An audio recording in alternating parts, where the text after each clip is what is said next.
When billionaire tech CEO David Reynolds went live to investors, he thought he was untouchable, but his pregnant wife Sarah was watching from home, and what she saw in that hotel room background would destroy his empire forever. One live stream, one mistake, one woman who refused to stay silent. This is the story of how a betrayed wife brought federal agents to a family meeting and watched her husband's world collapse in real time. Hit that like button if you're ready for a story about justice, and don't forget to subscribe because you won't believe how this ends. Trust me, you need to hear every twist. Sarah Reynolds adjusted her pregnancy pillow for the third time in 10 minutes. Trying to find a comfortable position on the Italian leather sofa. 7 months pregnant and counting, she had grown accustomed to the aches and pains that came with carrying David's child. Their penthouse apartment in downtown Seattle overlooked Elliott Bay, a view that once filled her with pride but now felt as cold as the marble floors beneath her swollen feet. She reached for her laptop to check her husband's quarterly investor presentation. David Reynolds, founder and CEO of Nextech Solutions, was worth $2.3 billion, according to Forbes. At 38, he had built a tech empire that revolutionized cloud storage security. Sarah used to be his equal partner in ambition, a marketing executive with her own dreams before she gave it all up to support his vision. The live stream loaded with David's familiar confident smile filling the screen. Behind him was what he always called his home office, though Sarah noticed something odd. The lighting was different, warmer than their sterile home setup. She squinted at the background, trying to identify what seemed off. Then she saw her. A woman's silhouette moved behind David, just barely visible in the reflection of a mirror. Sarah's heart stopped. The figure was slender, blonde, wearing what looked like a silk robe. Sarah knew that profile. She had seen it countless times in David's office. Ashley Morgan, his 26-year-old personal assistant. Sarah's hands trembled as she grabbed her phone, recording the screen. This was no home office. This was a hotel suite, while she sat here, heavy with his child, suffering through swollen ankles and morning sickness. David was presenting to investors from his mistress's bed. The camera angle shifted slightly, and Ashley became more visible, casually moving around what was clearly a hotel room. She even waved at someone off camera, completely unaware that thousands of investors were watching David's professional facade crumble in real time. Sarah felt the baby kick hard against her ribs, as if sensing her distress. Tears blurred her vision as months of suspicion crystallized into devastating reality. The late nights David claimed to spend at the office, the business trips that seemed to multiply, the way he barely touched her anymore, claiming her pregnancy made him nervous. She thought about their wedding 5 years ago, when David whispered promises about building an empire together. She remembered signing that prenuptial agreement, trusting him completely when he said it was just a formality. Now that document felt like a noose around her neck. Her phone buzzed with a text from her sister Emma back in Detroit, watching David's presentation. He looks good. You're so lucky. Lucky. Sarah almost laughed through her tears. The live stream ended with David's trademark confident sign-off. As always, family comes first at Nextech. We build the future while protecting what matters most.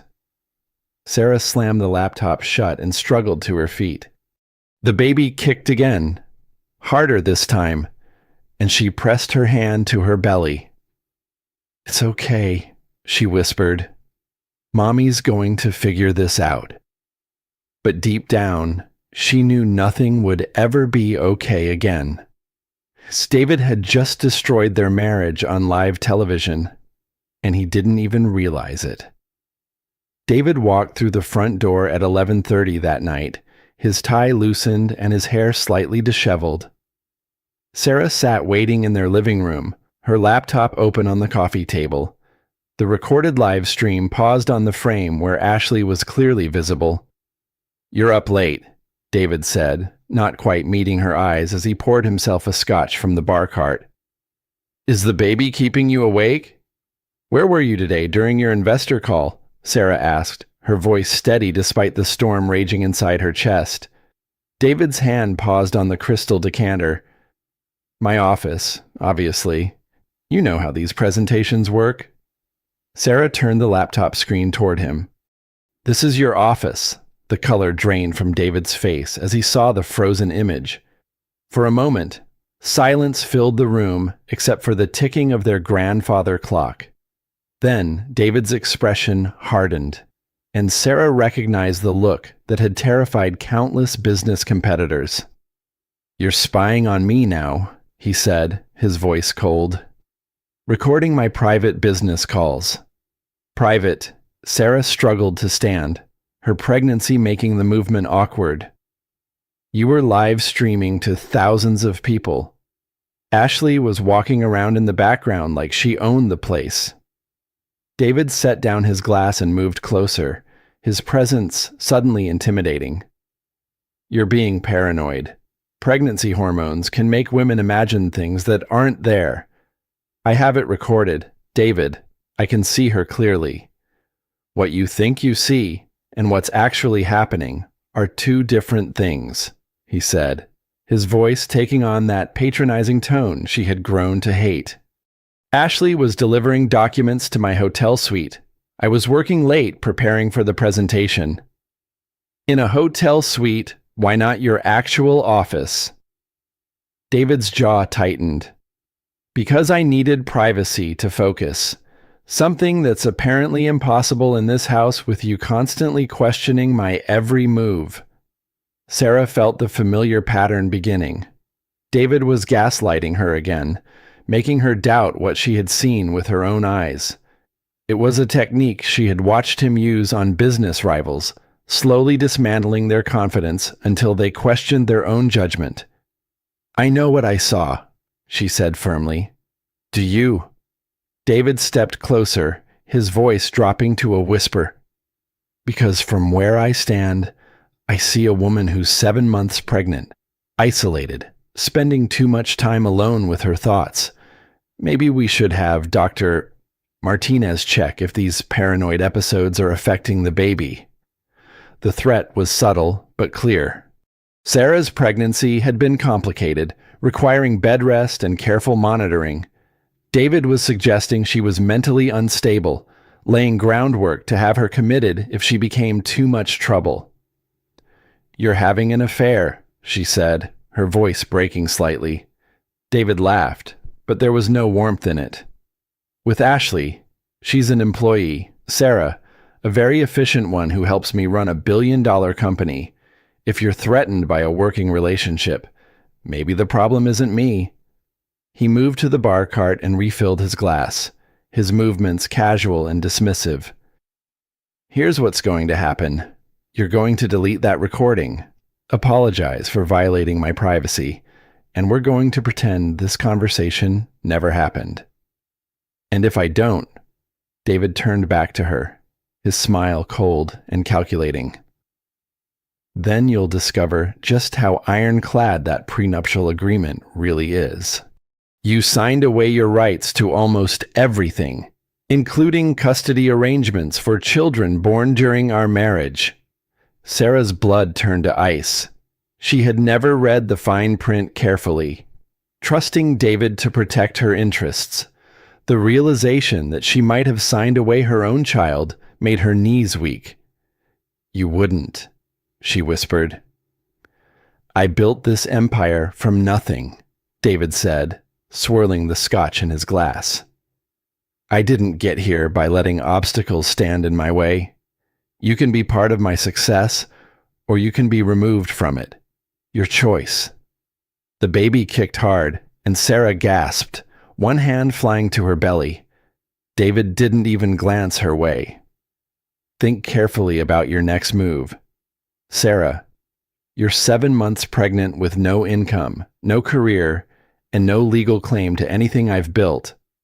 Ashley, on the other hand, is young, ambitious, and actually useful to my business.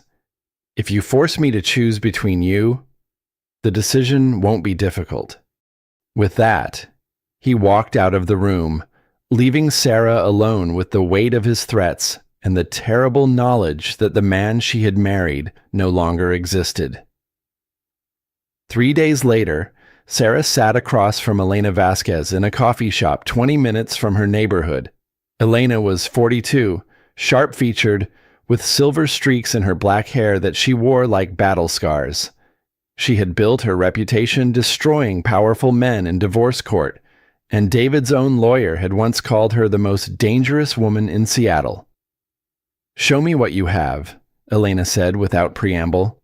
Sarah slid her phone across the small table, the recorded live stream ready to play. Elena watched in silence, occasionally making notes in her leather portfolio. When the video ended, she leaned back in her chair. "This is good, but it's not enough," Elena said bluntly. "David will claim it was an innocent business meeting. We need more." "Like what? Financial records, hotel receipts, phone records showing a pattern. Your husband is worth over $2 billion. He didn't get there by being careless, and he won't go down easy." Elena opened her portfolio and pulled out a thick document. "I've been researching your prenuptial agreement. It's brutal, but there are a few cracks we might be able to exploit." Sarah's heart lifted slightly. "Really? The adultery clause. If we can prove David committed adultery during your marriage, it voids several sections of the prenup, including the custody arrangements, but we need ironclad evidence. How do we get that?" Elena smiled, and it was sharp as a blade. "We make him comfortable. Right now, he thinks you're beaten. Let him think that while we gather what we need." Over the next hour, Elena outlined their strategy. Sarah would appear to submit to David's demands while secretly documenting everything. Elena's private investigator would handle the technical surveillance. They would build a case methodically, the way Elena had learned to dismantle powerful men piece by piece. "One more thing," Elena said as they prepared to leave.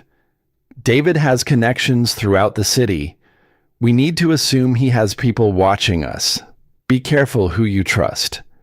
Sarah nodded, feeling hope for the first time in days. She wasn't alone anymore. That evening, she confronted David again, but this time with a different script.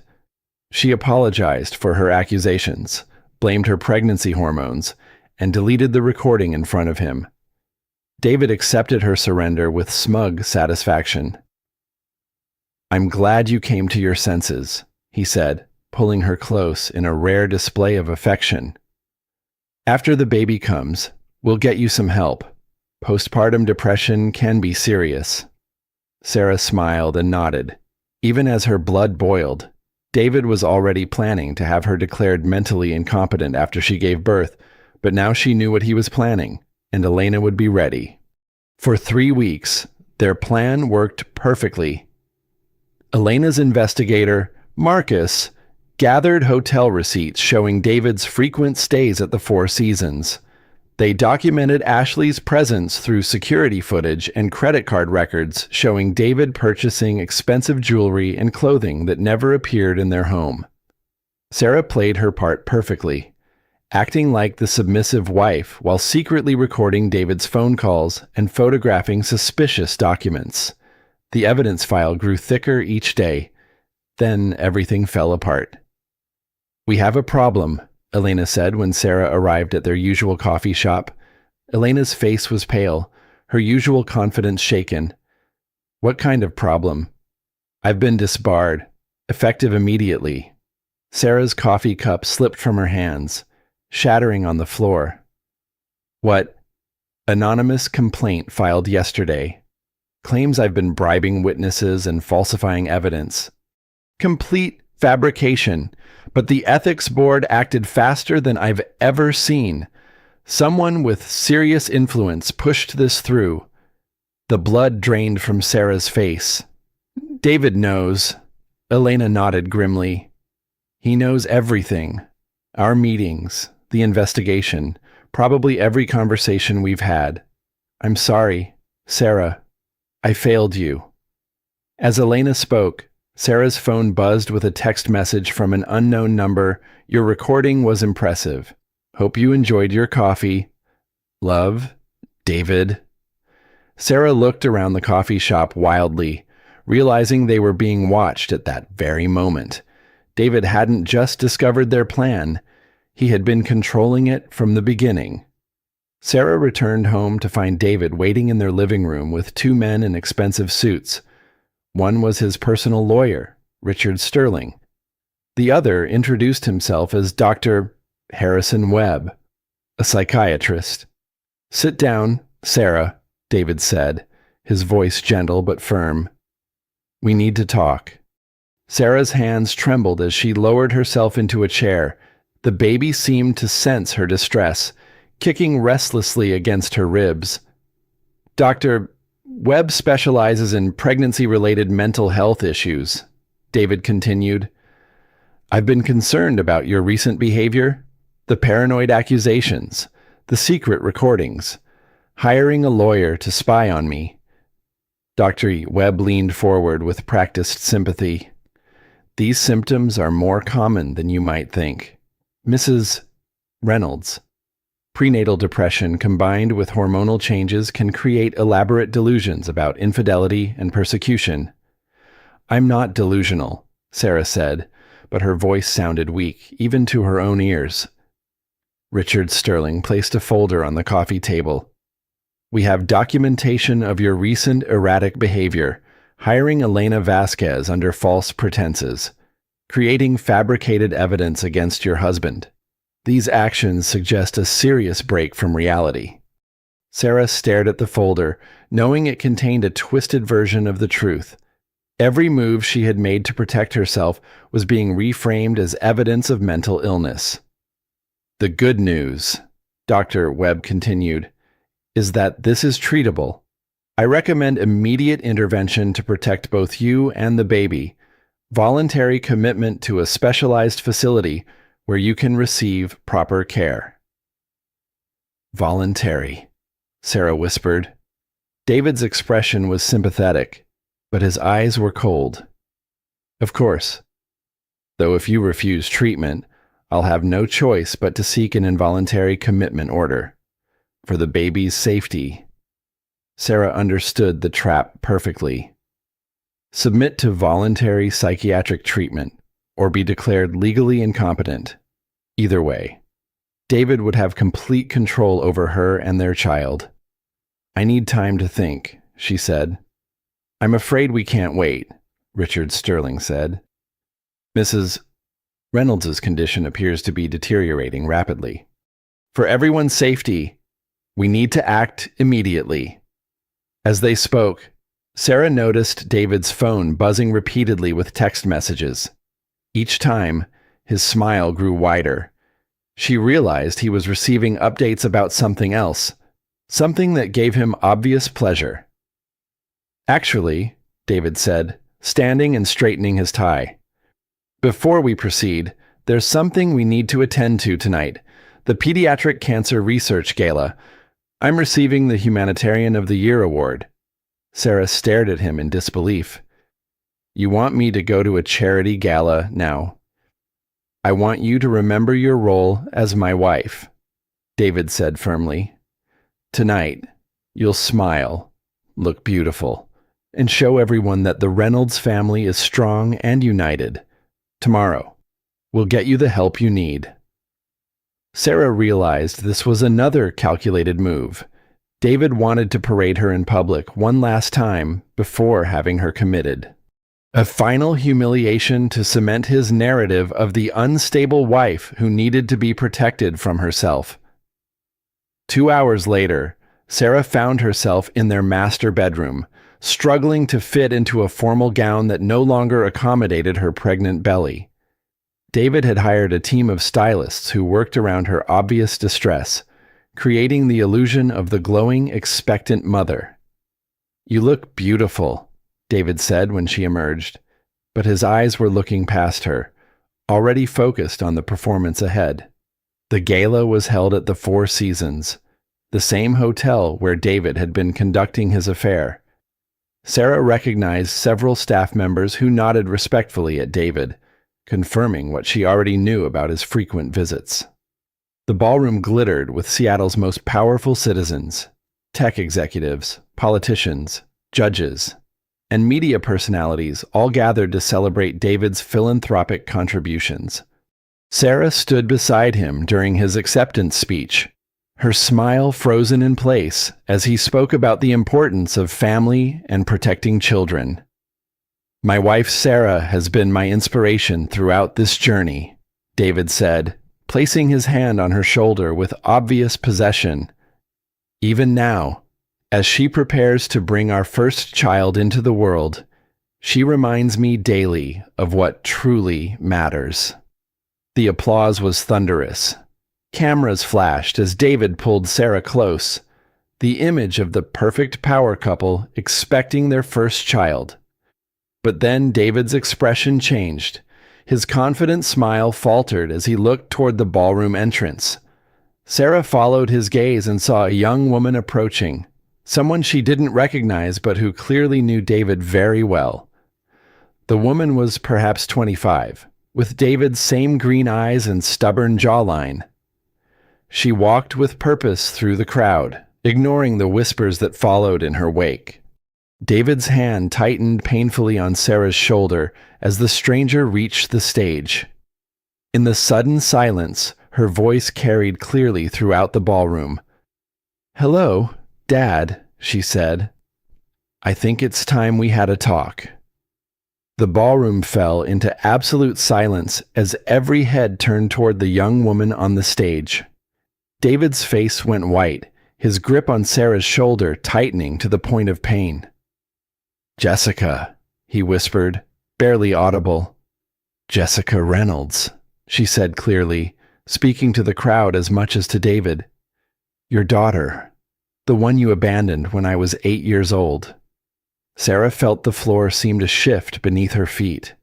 David had never mentioned having a daughter. In 5 years of marriage, through countless conversations about their future family, he had never once mentioned that he already had a child. Security guards moved toward the stage, but Jessica held up her hand. "I wouldn't," she said calmly. "Not unless you want every major news outlet in Seattle to hear what I have to say." David found his voice. "This is neither the time nor the place for family discussions." "Isn't it?" Jessica's smile was razor sharp. "A gala celebrating your humanitarian work, your speech about protecting children. Seems like perfect timing to me." She turned to address the crowd directly. "Ladies and gentlemen, allow me to share what kind of father your humanitarian of the year really is. When my mother died of cancer 12 years ago, David here promised to take care of me. Instead, he shipped me off to boarding school and disappeared from my life entirely. No visits, no calls, no support payments, nothing." The crowd began murmuring, phones appearing as people started recording. Sarah saw David's carefully constructed public image beginning to crumble in real time. "But I didn't give up on him," Jessica continued. "I put myself through college, got a degree in computer science, and found a way to stay close to him. For the past 3 years, I've been working at Seattle General Hospital as a systems technician, close enough to watch, close enough to learn." David's voice was strained. "Security, please escort this woman out." "I wouldn't do that if I were you," Jessica said pleasantly. "Not when I have such interesting recordings to share. Would you like to hear some highlights? Or should I save them for the FBI?" David's face went from white to gray. Sarah watched in fascination as the most powerful man she knew was reduced to helplessness by a 25-year-old woman he had abandoned. "You see?" Jessica said, pulling out her phone. Working in hospital IT gives you access to all sorts of interesting systems, including the financial networks that process payments for private medical facilities, like the ones you've been using to hide money from the IRS. The crowd's murmur grew louder. Sarah saw several prominent business people edging toward the exits, distancing themselves from whatever scandal was about to unfold. Jessica continued, "For 3 years, I've been documenting your embezzlement from Next-Tech Solutions, your tax evasion schemes, and your plans to frame your business partner Michael Carter for your own crimes, all waiting for the right moment to act." She looked directly at Sarah then, her expression softening slightly. "I'm sorry you got caught up in this. You seem like a decent person. You deserve better than him." David finally found his voice, but it came out as a croak. "What do you want? Justice," Jessica said simply. "For my mother, who died believing you'd take care of me. For me, who spent 15 years wondering why my father threw me away. And for her." She nodded toward Sarah, who's about to discover just how far you're willing to go to protect yourself. She pressed a button on her phone, and speakers around the ballroom crackled to life with David's voice. "Sarah's becoming a problem. After the baby comes, we'll have her committed permanently. Ashley will be a much better mother anyway." The crowd gasped. Sarah felt the blood drain from her face as her worst fears were confirmed in David's own words. But Jessica wasn't finished. Another recording began. "Michael thinks he's smart, but I've been setting him up for months. When the FBI investigation starts, all the evidence will point to him. He'll take the fall for everything." The ballroom erupted into chaos. Guests rushed toward exits, phones buzzing with calls to lawyers and accountants. Security guards stood frozen, unsure whether to protect David or arrest him. Through it all, Jessica stood calmly on the stage, watching her father's empire collapse around him. "The FBI received copies of everything 20 minutes ago," she announced. "They should be arriving any moment." As if summoned by her words, federal agents began streaming through the ballroom entrances, badges visible, radios crackling with coordinated activity. David turned to run, but there was nowhere to go. He was surrounded by the very people he had been planning to destroy, his crimes broadcast to everyone who mattered in his world. Sarah watched in stunned silence as the man she had feared, the man who had controlled every aspect of her life, was reduced to a cornered animal with no escape. Jessica stepped down from the stage and approached Sarah gently. "Are you okay?" "The baby?" Sarah realized she was crying. One hand pressed to her belly where the baby was kicking frantically. "I don't understand. Why did you wait so long? Why didn't you expose him years ago?" Jessica's smile was sad but determined. "Because I needed him to commit crimes serious enough to put him away forever. Abandoning a daughter isn't illegal. Tax evasion and embezzlement are federal crimes. I wanted to make sure he could never hurt anyone else the way he hurt us." As FBI agents approached David with handcuffs, Sarah realized her nightmare was ending in a way she had never imagined possible. She wasn't being saved by a lawyer or her own strength. She was being rescued by a daughter seeking justice for all the women David had destroyed. Federal agents swarmed the ballroom as guests scattered like leaves in a hurricane. Sarah found herself guided to a quiet corner by Jessica, who seemed remarkably calm considering she had just destroyed her father's life in front of half of Seattle's power structure. "We need to get you to a hospital," Jessica said, noting how Sarah was gripping her belly. "The stress isn't good for the baby." "I'm okay," Sarah managed, though she wasn't sure that was true. "I just need to understand what's happening."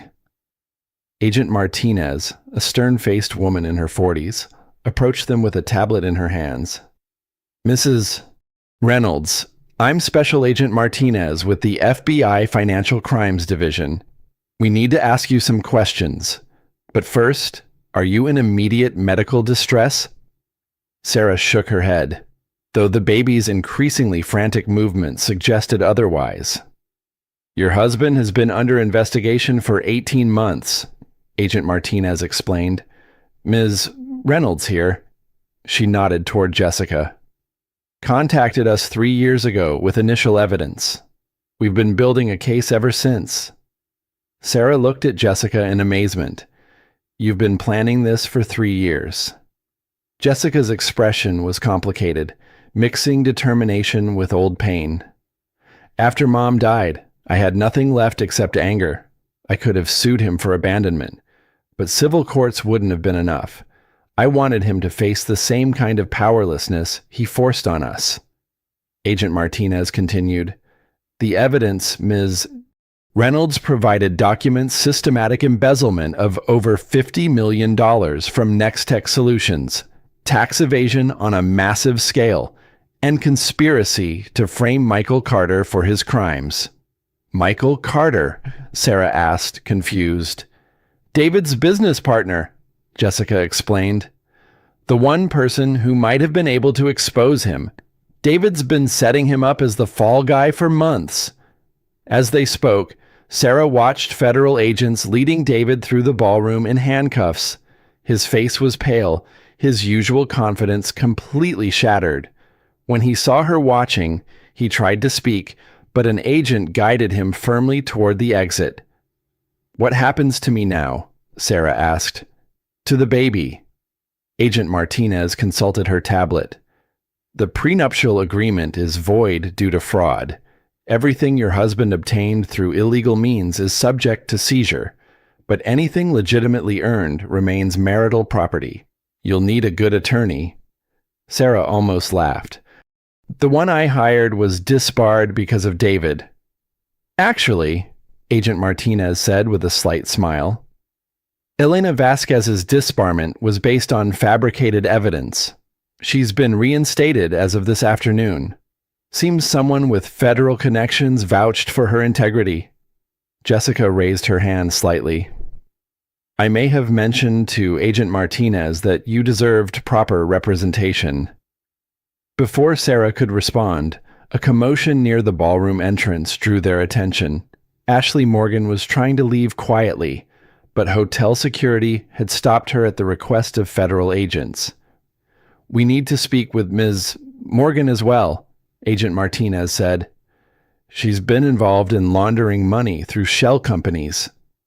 Sarah watched Ashley being escorted back into the ballroom, her confident facade cracking as reality set in. The woman who had thought she was stealing a billionaire husband was discovering she had actually been dating a federal criminal. I have a question, Sarah said to Jessica. Why did you reveal yourself tonight? You could have let the FBI arrest him quietly. Jessica was quiet for a moment. Because I wanted him to see me destroy him. I wanted everyone who enabled him, everyone who praised him, to know exactly what kind of man he really was. And she looked at Sarah's pregnant belly. I wanted to make sure his next victim knew she wasn't alone. The words hit Sarah like a physical blow, but not a painful one. For months, she had felt completely isolated, convinced she was the only person who saw through David's charm, knowing that someone else understood, someone who had suffered even longer, made her feel less crazy. What happens to Nextech? Sarah asked. Agent Martinez answered. Michael Carter is assuming temporary control pending investigation. The company itself appears to be legitimate. It was just being used to hide illegal activities. Sarah's head was spinning. In the space of 2 hours, her entire world had been turned upside down. The husband who had threatened to have her committed was now facing decades in federal prison. The company that had supported their lavish lifestyle was under federal investigation. The prenuptial agreement that had terrified her was void. But more than that, she had discovered she wasn't as alone as she had thought. Jessica's courage had saved not just Sarah, but potentially countless other victims of David's manipulation. "I think," Sarah said slowly, "I need to sit down." Jessica immediately took her arm, guiding her to a chair. "The paramedics are here. Let them check you and the baby." As medical personnel surrounded her, Sarah caught Jessica's hand. "Thank you," she whispered, "for waiting, for planning, for saving us." Jessica squeezed her hand gently. "Thank you for giving me a reason to finally act. Knowing he was going to do to you what he did to me and my mom made it personal." Sarah realized that David's greatest crime wasn't fraud or tax evasion. It was his complete inability to value the people who loved him, his willingness to destroy anyone who stood between him and what he wanted. But that same blindness had been his downfall. He had never seen Jessica as a threat because he had never seen her as a person worth considering. His arrogance had created the very enemy who would bring him down. 2 weeks after David's arrest, Sarah sat in Elena Vasquez's office, trying to process the avalanche of legal documents spread across the conference table. The baby had dropped lower, making walking uncomfortable, but her due date was still 3 weeks away. "The federal seizure is extensive, but fair," Elena explained, pointing to various highlighted sections. "Everything purchased with embezzled funds goes to the government. Everything legitimately earned remains marital property, which means it's yours." "How much?" Sarah asked, almost afraid to hear the answer. "Approximately $400 million in legitimate assets," Elena said matter-of-factly. "Plus the penthouse, the house in the Hamptons, and your personal belongings, obviously." Sarah stared at the numbers on the page. $400 million. More money than she could have imagined in her middle-class Detroit childhood. Money that came with the price of 5 years of psychological abuse and manipulation. What about Nextech? "Michael Carter has agreed to buy out David's legitimate shares at fair market value, another $100 million paid over 5 years. He wants to distance the company from David's criminal activities." Elena leaned back in her chair. "Sarah, you're about to become one of the wealthiest women in Seattle. Are you prepared for that?" Sarah looked down at her swollen belly. "I'm prepared to raise this baby without fear. Everything else is secondary." "Speaking of the baby," Elena said carefully, "David's parental rights will likely be terminated given his criminal conviction. But that's something we'll handle after the birth." A knock at the door interrupted them. Elena's secretary entered with a young woman Sarah recognized immediately. "Jessica," Sarah said, struggling to stand. "I was hoping to see you." Jessica looked different than she had at the gala, without the dramatic lighting and formal setting. She looked younger, more vulnerable. She wore simple jeans and a hospital ID badge clipped to her shirt. "I wanted to make sure you were okay," Jessica said. "And to give you this." She handed Sarah a thick manila envelope. Inside were dozens of photographs spanning years of younger Jessica at school events, graduations, birthdays, all the milestones David had missed. "I thought," Jessica said hesitantly, "if you wanted to know about David's first family, about who I am, these might help." Sarah's eyes filled with tears as she looked through the images. Jessica as a gap-toothed 8-year-old holding a science fair trophy. Jessica at 13, awkward in braces, at what looked like a school dance. Jessica at 18, beautiful in a graduation cap, with an older woman who must have been her mother. "She's lovely," Sarah said, pointing to the woman. "Your mother—" "She was," Jessica said softly. She always hoped David would come back, that he'd realize what he was missing. She died still believing he was a good man who had just lost his way. Elena tactfully excused herself, leaving the two women alone.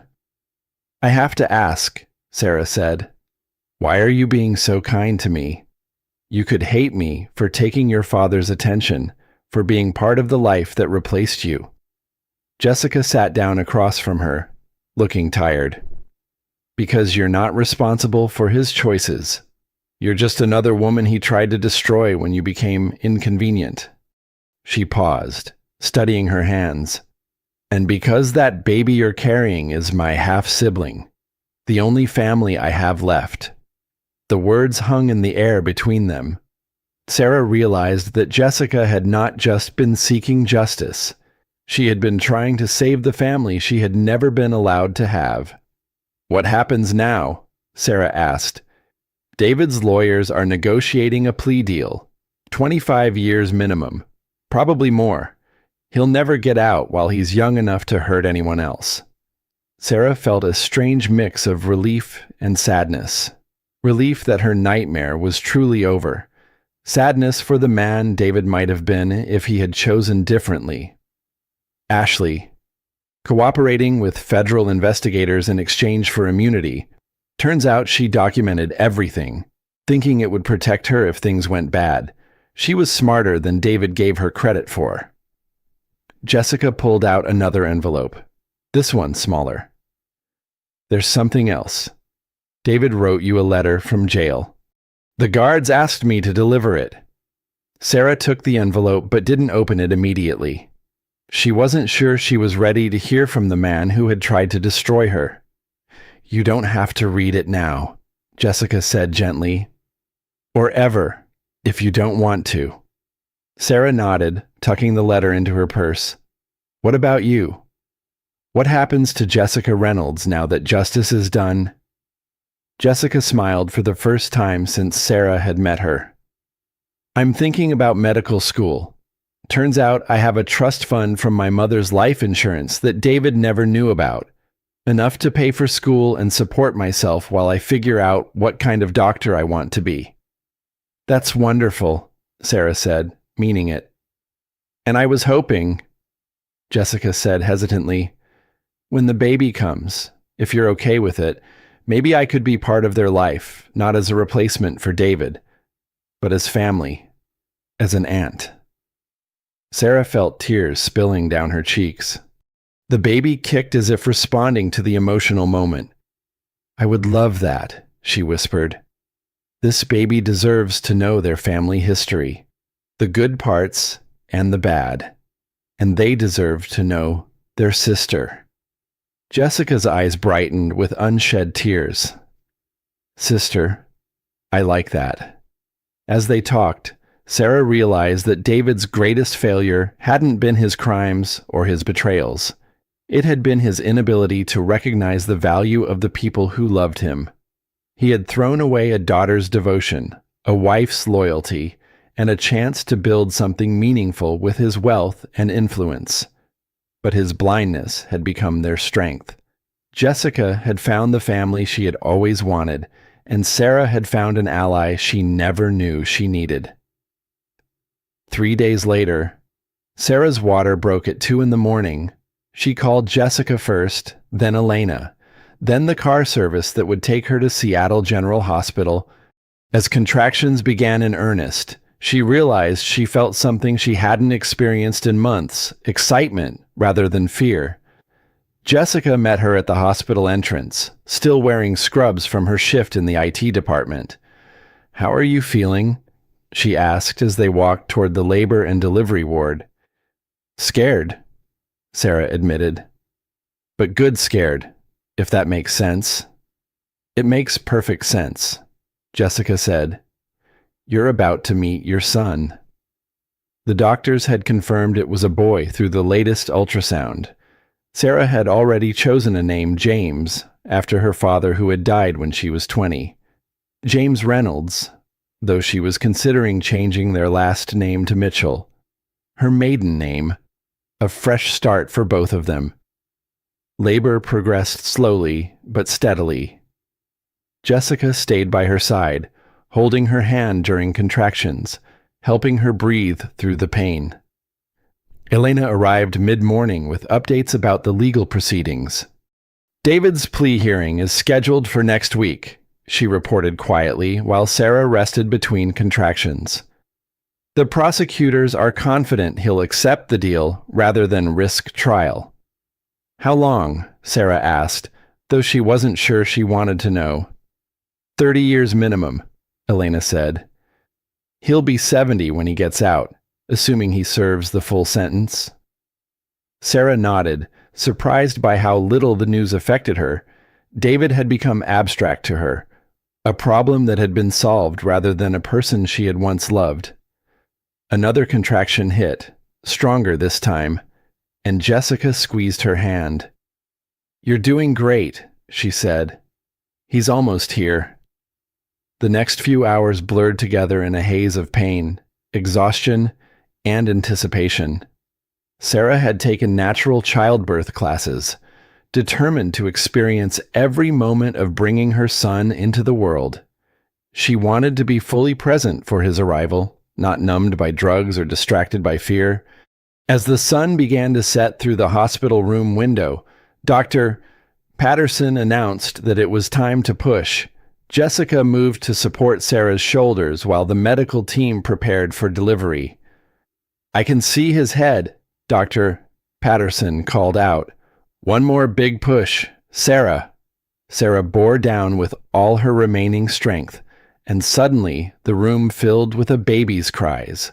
Strong, healthy, angry cries that announced to the world that James Mitchell Reynolds had arrived. "He's perfect," Dr. Patterson said, lifting the baby for Sarah to see. 8 pounds, 4 ounces, and very upset about being evicted. They placed James on Sarah's chest immediately, and she looked down at her son for the first time. He was red-faced and wrinkled, his hair dark and damp, his tiny fists waving indignantly. But he was beautiful. He was hers, and he was safe.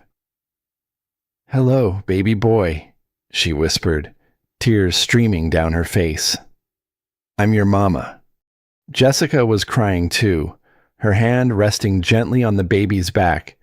"He looks like you," she said softly. "Thank goodness." Sarah laughed through her tears. "I was so afraid he'd look like David." "He looks like himself," Jessica said firmly. "Like James. Like a little person who gets to write his own story." As the medical team cleaned and examined James, Sarah realized that this moment represented everything David had tried to take from her: her autonomy, her strength, her right to protect her child. Instead, she was surrounded by people who supported her, holding a healthy baby who would never know his father's cruelty. Elena appeared at her bedside with a small gift bag. "From the office," she said with a smile. "We thought James might need his first legal document." Inside was a birth certificate application with James's name already filled in, and beneath it, papers to legally change both their surnames to Mitchell. "If you want to," Elena said. "No pressure." Sarah looked down at her son, now sleeping peacefully in her arms.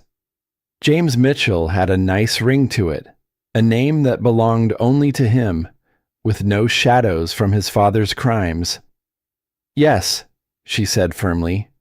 "James Mitchell. We start fresh." Jessica squeezed her shoulder gently. "Welcome to the world, James Mitchell. Your mom is amazing, and you're going to have a wonderful life." As night fell over Seattle, Sarah held her son and felt something she hadn't experienced since before her marriage: complete peace. David was in prison. His empire had crumbled, and his ability to hurt them was gone forever. But more than that, she had built something new from the ashes of her old life: a family that chose to be together, bound not by blood or obligation, but by love and mutual respect. James stirred in her arms, making soft baby sounds, and Sarah realized that this was what happiness felt like. Not the desperate joy of survival, but the quiet contentment of safety, love, and hope for the future. 6 months after James's birth, Sarah stood in the lobby of the Seattle Children's Hospital, watching construction workers install a bronze plaque that read the Jessica Reynolds Pediatric Technology Wing, donated by the Mitchell Family Foundation. James gurgled happily in his carrier, reaching for the bright lights overhead. At 6 months old, he was a cheerful baby with Sarah's brown eyes and an infectious smile that had charmed everyone from the mailman to the hospital board of directors. "It's beautiful," Jessica said, joining them after finishing her shift. She had started medical school the previous month but still worked part-time at the hospital to maintain her health insurance. "It's a start," Sarah said. "I want to make sure David's money does some good in the world." The foundation had been Elena's idea. Rather than simply living off the money from David's empire, Sarah had decided to use her wealth purposefully. The technology wing would provide state-of-the-art computer systems for pediatric patients, allowing them to continue their education and stay connected with friends while receiving treatment. "Have you decided about the other projects?" Jessica asked as they walked through the hospital corridors. Sarah nodded. "The domestic violence shelter in Detroit. My hometown could use the resources, and it feels right to help women who are trapped the way I was." They had also funded a legal aid clinic specializing in prenuptial agreement disputes, and Sarah was considering a scholarship program for single mothers pursuing higher education. "The reporter from Seattle Magazine wants to interview you next week," Elena said, joining them in the hospital cafeteria. "The story about your transformation has captured national attention." Sarah winced slightly. The media coverage had been intense, with headlines like "From Victim to Victor, Sarah Mitchell's Billion-Dollar Justice" appearing in magazines and newspapers across the country. Publishers were offering seven-figure advances for her memoir. "I'm still not comfortable with the attention," Sarah admitted. "I don't want to be known as David Reynolds' ex-wife forever." "You won't be," Jessica said firmly. "Give it time. Right now, you're news because of what happened to you. Eventually, you'll be news because of what you accomplish." Sarah looked down at James, who was chewing on a teething ring with serious concentration. "I want him to grow up knowing that his mother stood up for herself and for other people. I want that to be normal for him." "Speaking of standing up," Elena said with a sly smile, "Michael Carter called. Nextech's board wants to offer you a position." "What kind of position?" "Vice President of Corporate Ethics. Overseeing transparency initiatives and employee advocacy programs." Sarah considered this. She had been thinking about returning to work, but most offers felt like charity or curiosity about the woman who had brought down David Reynolds. This sounded different.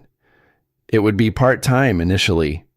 Elena continued, "Michael understands you have a baby and other commitments, but he thinks your perspective could help them rebuild their corporate culture." "I'll think about it," Sarah said. Later that evening, in the quiet of their new home overlooking Puget Sound, Sarah read David's letter for the first time.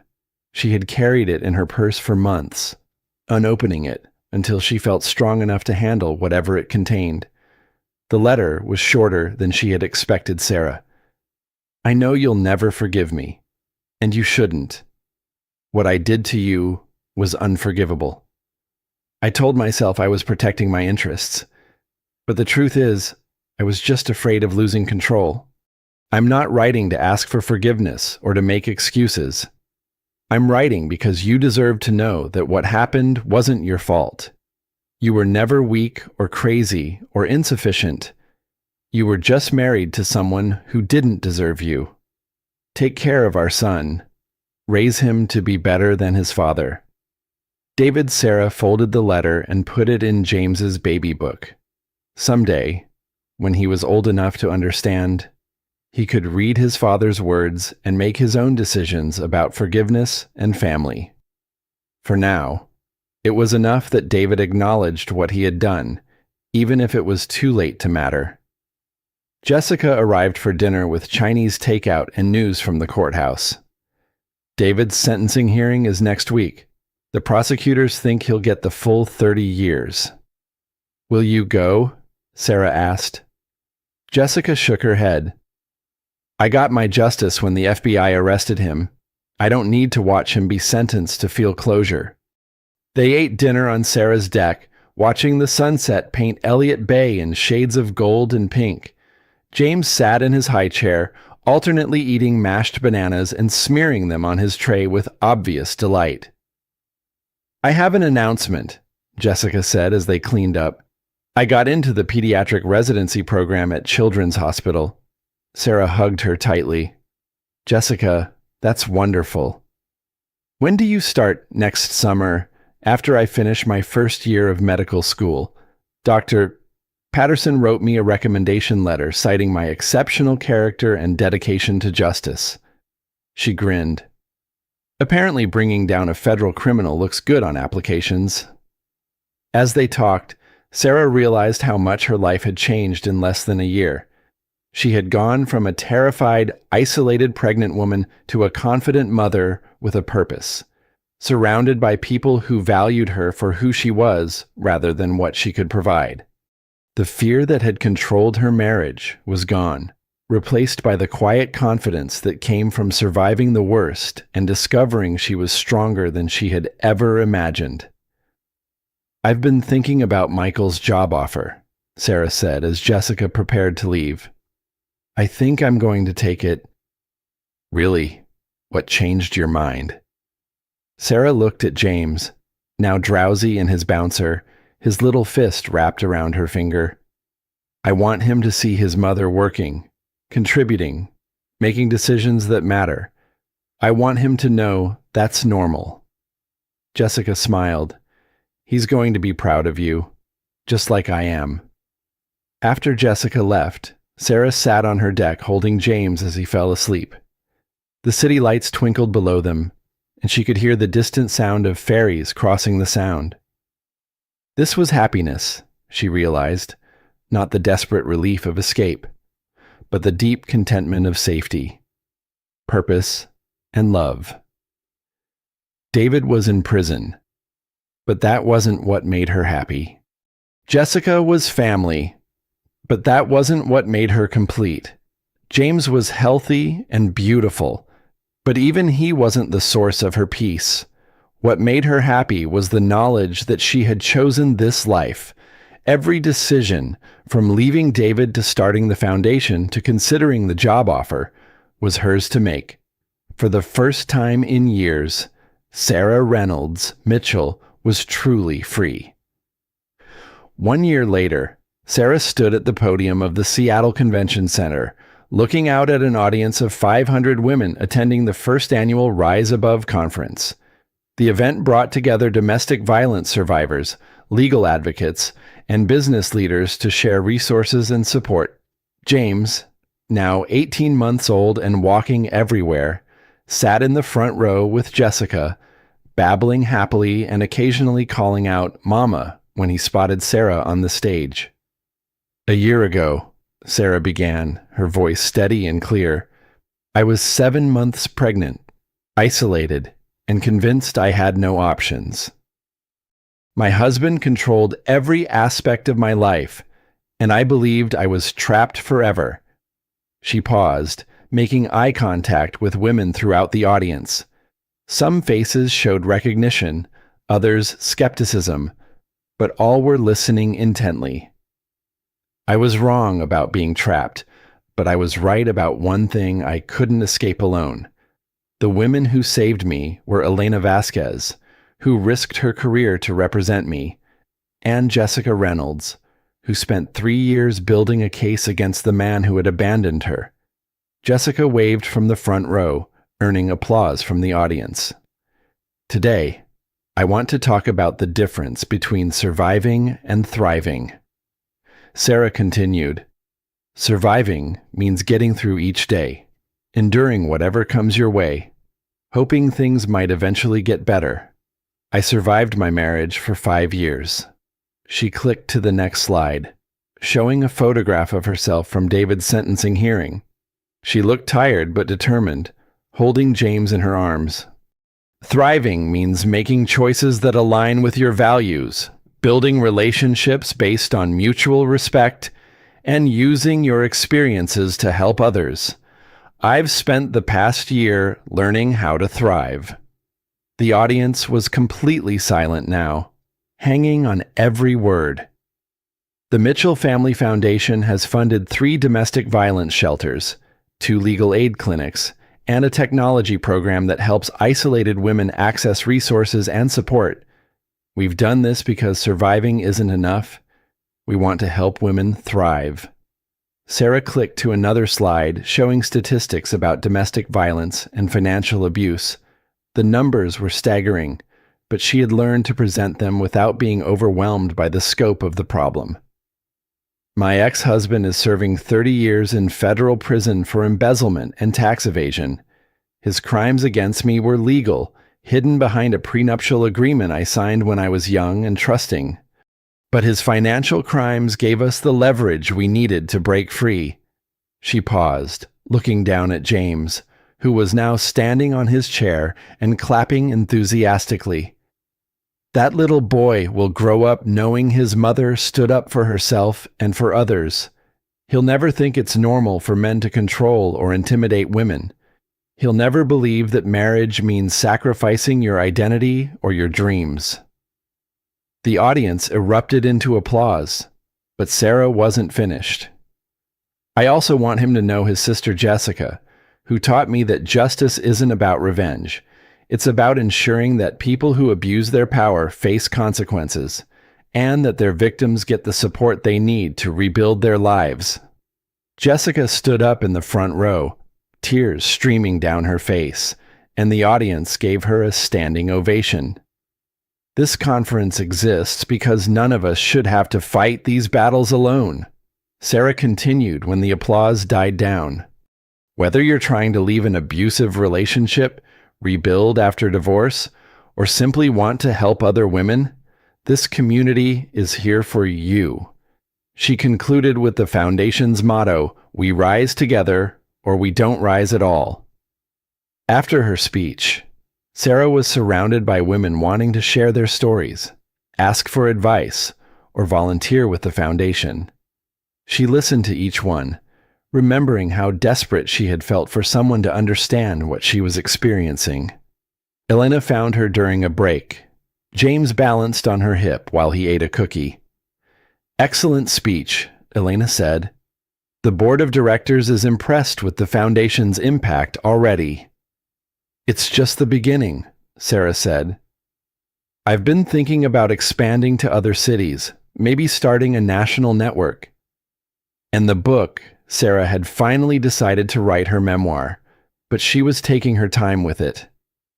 "I want to make sure I tell the whole story, not just the dramatic parts. The years of small compromises that led up to the crisis. The way isolation made me doubt my own perception of reality. The long process of rebuilding confidence and trust." Jessica joined them with James, who immediately reached for his mother. "Up, Mama," he demanded, and Sarah lifted him into her arms. "How does it feel?" Jessica asked, being the keynote speaker instead of the person hiding in the back of the room.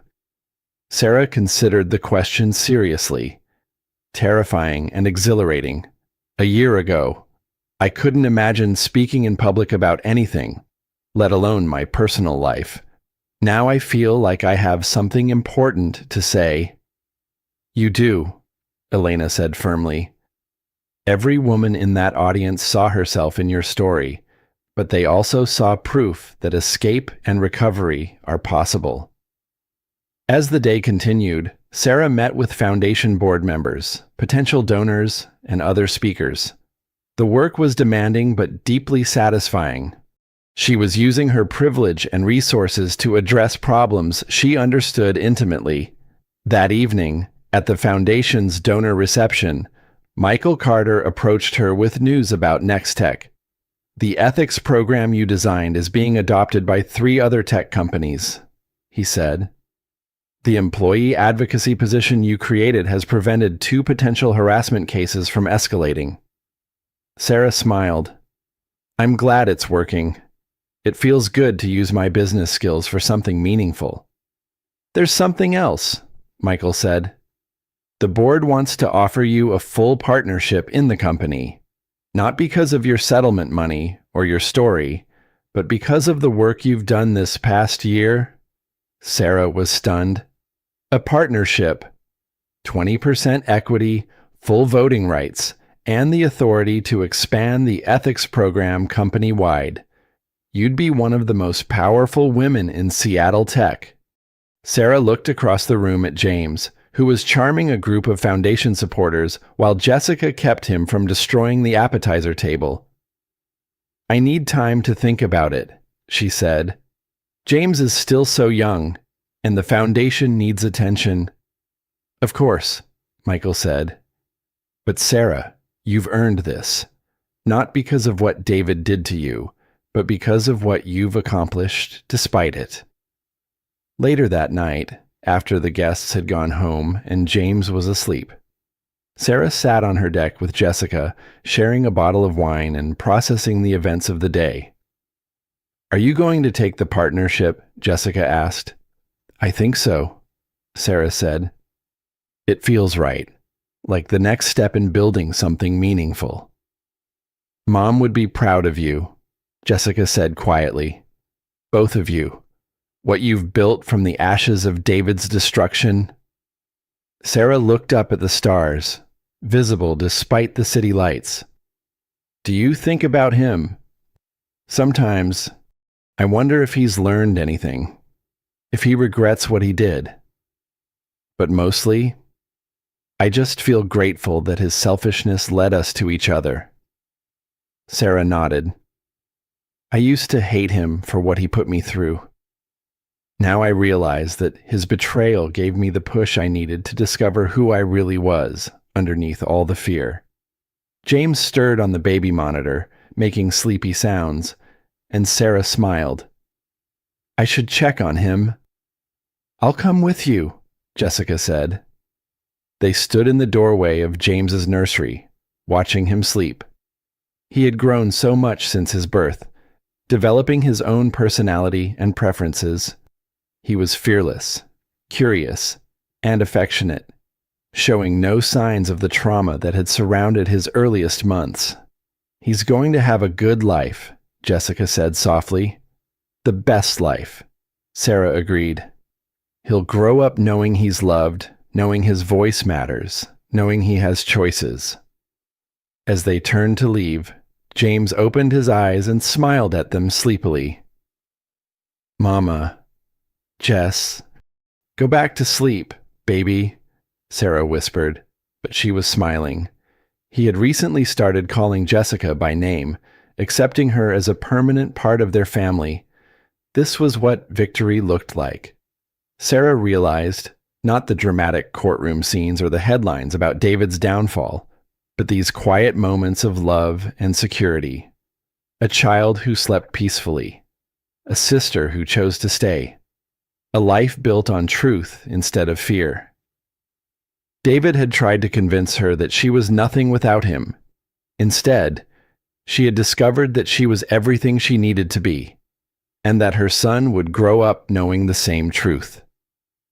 The betrayed wife who had brought a lawyer to the family meeting had become something far more powerful, a woman who had chosen to rise above her circumstances and help others do the same, and that, Sarah knew, was a legacy worth building.